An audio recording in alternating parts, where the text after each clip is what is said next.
그런 처치의 미숙이 나중에 부작용을 일으키는 것인데, 그러면 왜 잘 모를까요? 그거를 알려면 최소한도 전문의가 되고 수술한 지 10년 이상 경험이 있어야 알아요. 왜냐하면 의술이라는 게 결국에는 경험이거든요. 경험.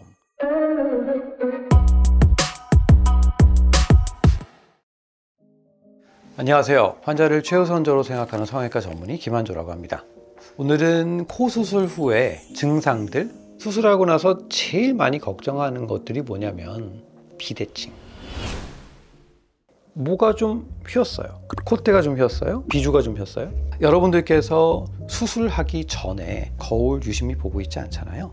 수술하고 나면 하루 종일 24시간 계속, 그러면 내가 보지 않았던 그 미세한 차이가 보이기 시작해요. 어쨌든 보형물이 들어가고 나서 2-3주가 지나면 피막이 생기고 굉장히 좀 단단해져서 당겨져서 그게 강조가 돼 보이나, 한 6개월 지나면 풀어지면서 저 자연스러워지거든요. 그런 일련의 과정들이 필요하다. 정상 범위 내면 어떻게든 전 다 해결해드릴 테니까 이 정도는 체크해보면서 진행을 한다라고 말씀을 드리는데, 아닌데요 원장님, 이건 분명히 다시 진료실 가서 수술 전후 상황을 체크해 봅시다. 수술 전 사진 딱 보여드리죠. 아, 그렇구나. 의식을 못했던 것 뿐이에요. 원장님, 저 정면에서 보면 코 다 좋은데 밑에서 보니까 비주가 조금 틀어졌네요. 수술을 할 때 가장 중요한 거는 사실 정면 대칭이 맞는 게 가장 중요해요. 거울 들어봐서 제가 비주를 가운데로 좀 똑바로 맞춰 볼게요. 그렇게 딱 맞춰보죠. 거울 딱 보면 코끝이 틀어지게 돼요.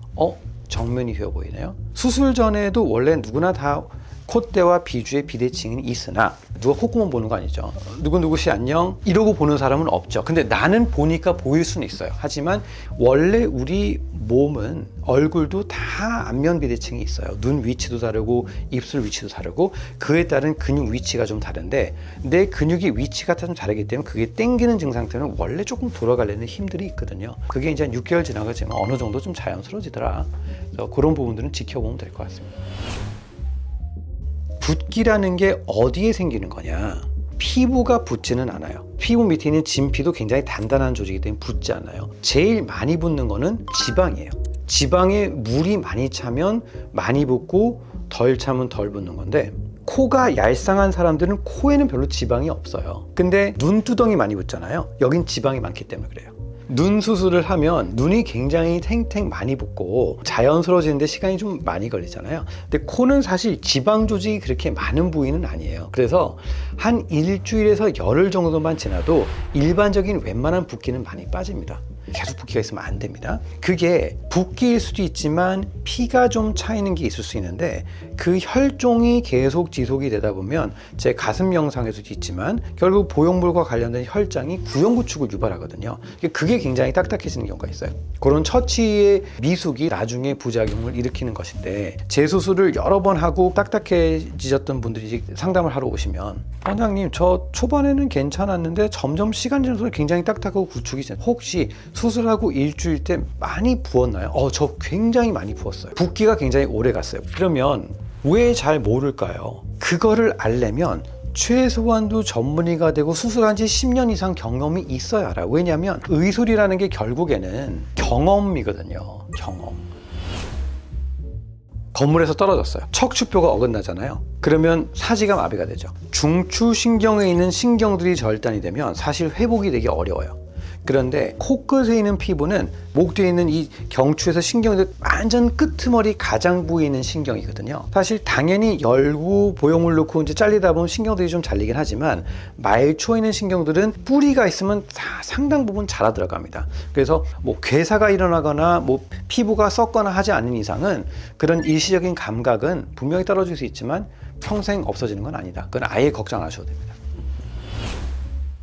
흉터는 당연히 있죠. 계속 경과를 봐야 되는 거고, 흉터가 많이 보이고 신경 써 하시는 분들은 대개 수술하고 코가 짧아진 경우예요. 코가 내려와 있으면 전혀 보이지 않는데 점점 짧아지면 흉터가 보이기 시작하거든요. 그래서 이 흉터가 정말 많이 보여서 신경이 쓰이는 건지, 아니면 들리면서 비주가 보여서 하는 건지는 그건 정확히 봐야 돼요. 그게 원인이 두 가지인 경우가 있어요. 그거는 오셔서 체크를 해야 됩니다.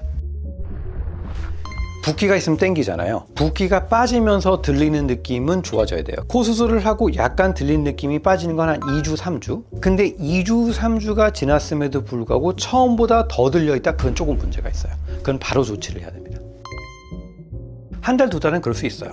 추세를 봐야 돼요. 초반에는 안 그러다 점점 심해졌다가 6개월 지나면서 점점점 줄어들어야 되는 건데 시간이 가면 갈수록 늘어난다.